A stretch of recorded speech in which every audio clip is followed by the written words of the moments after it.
അസ്സലാമു അലൈക്കും വറഹ്മത്തുള്ളാഹി വബറകാത്തു. ഇരുളിൽ മുങ്ങിയ യുദ്ധം തകർത്ത ഒരു ഫലസ്തീൻ നഗരം. തെരുവുകൾ പൊടിയും ചരലും കൊണ്ട് നിറഞ്ഞിരിക്കുന്നു. വീടുകൾ തകർന്ന് ഭിത്തികൾ വിണ്ടുകീറി.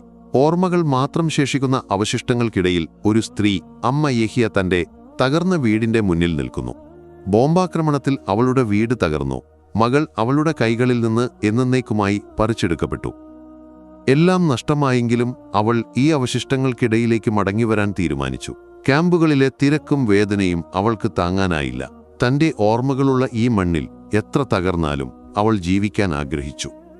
യുദ്ധം മനുഷ്യരുടെ ജീവിതത്തെ എങ്ങനെ നശിപ്പിക്കുന്നുവെന്നും അതിനെതിരെ അവർ കാണിക്കുന്ന അതിജീവനത്തിന്റെ ശക്തിയും ഈ കഥയിലൂടെ വരച്ചുകാട്ടാൻ ശ്രമിക്കുന്നത്. അമ്മ യഹ്യ തന്റെ വീടിന്റെ അവശിഷ്ടങ്ങൾ വൃത്തിയാക്കാൻ തുടങ്ങി.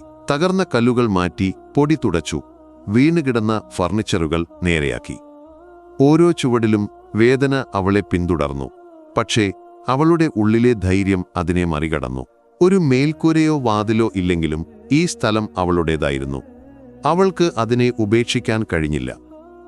കുളിമുറിയിലെത്തിയപ്പോൾ അവിടം പൂർണ്ണമായും തുറന്നുകിടക്കുന്നു. ഭിത്തികൾ തകർന്നു. തറയിലെ ടൈലുകൾ പൊട്ടിപ്പോയി. അവൾ ഒരു പഴയ തുണിയെടുത്ത് അതുപയോഗിച്ച് ആ സ്ഥലം മറയ്ക്കാൻ ശ്രമിച്ചു. അല്പം സ്വകാര്യത നിലനിർത്താൻ അവൾക്ക് അത്രമാത്രമേ വേണ്ടിയിരുന്നുള്ളൂ. യുദ്ധമെല്ലാം തകർത്തെങ്കിലും അവളുടെ ആത്മാഭിമാനം അവൾ കാത്തുസൂക്ഷിച്ചു. അവൾ അറിയാതെ ദൂരെ ഒരു ഇസ്രായേൽ പട്ടാളക്കാരൻ അവളെ നിരീക്ഷിക്കുകയായിരുന്നു. അടുത്തുള്ള ഒരു കെട്ടിടത്തിന്റെ മുകളിൽ നിന്ന് അവൻ അവളുടെ ഓരോ ചലനവും ശ്രദ്ധിച്ചു. എന്തിനാണ് ഈ സ്ത്രീ ഇങ്ങനെ തകർന്ന സ്ഥലത്തേക്ക് മടങ്ങിവരുന്നത്? അവന്റെ മനസ്സിൽ ചോദ്യങ്ങൾ ഉയർന്നു. ഒരു ഉത്തരവുമില്ലാതെ ഒരു വിചിത്രമായ ജിജ്ഞാസ അവനെ പിടികൂടി. അവളെ കൂടുതൽ അടുത്തുനിന്ന് കാണാൻ അവൻ തീരുമാനിച്ചു. ഒച്ചയുണ്ടാക്കാതെ അവൻ മെല്ലെ അവളുടെ വീടിനടുത്തേക്ക് നീങ്ങി. ഇരുട്ടിന്റെ മറവിൽ അവൻ അവളുടെ കുളിമുറിയുടെ അടുത്തെത്തി. തുണി മറച്ച ആ സ്ഥലത്തേക്ക് അവൻ ഒരു ചുവട് വെച്ചതും പെട്ടെന്ന് ഒരു വിചിത്രമായ ശബ്ദം കേട്ടു. തിരിഞ്ഞു നോക്കിയപ്പോൾ ഒരു കൂട്ടം വലിയ ഭയാനകമായ നായ്ക്കൾ അവശിഷ്ടങ്ങൾക്കിടയിൽ നിന്ന് ഉയർന്നു വന്നതുപോലെ അവന്റെ നേർക്ക് ഓടിവരുന്നു. നായ്ക്കൾ അവനെ ആക്രമിച്ചു.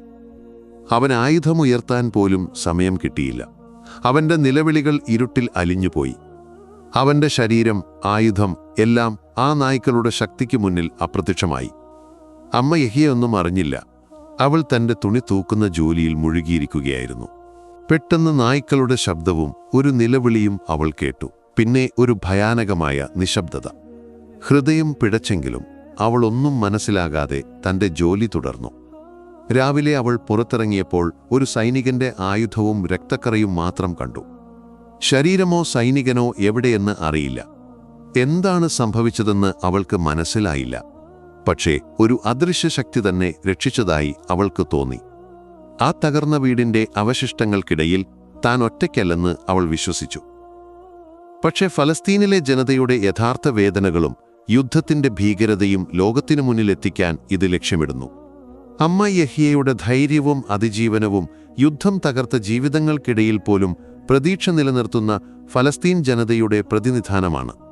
ഈ കഥയിലൂടെ അവരുടെ കഷ്ടപ്പാടുകളും അതിനെതിരെ അവർ കാണിക്കുന്ന അസാധാരണമായ പ്രതിരോധവും ലോകം മനസ്സിലാക്കണമെന്ന് ഞങ്ങൾ ആഗ്രഹിക്കുന്നു. അസ്സലാമു അലൈക്കും വറഹ്മത്തുള്ളാഹി വബറകാത്തു.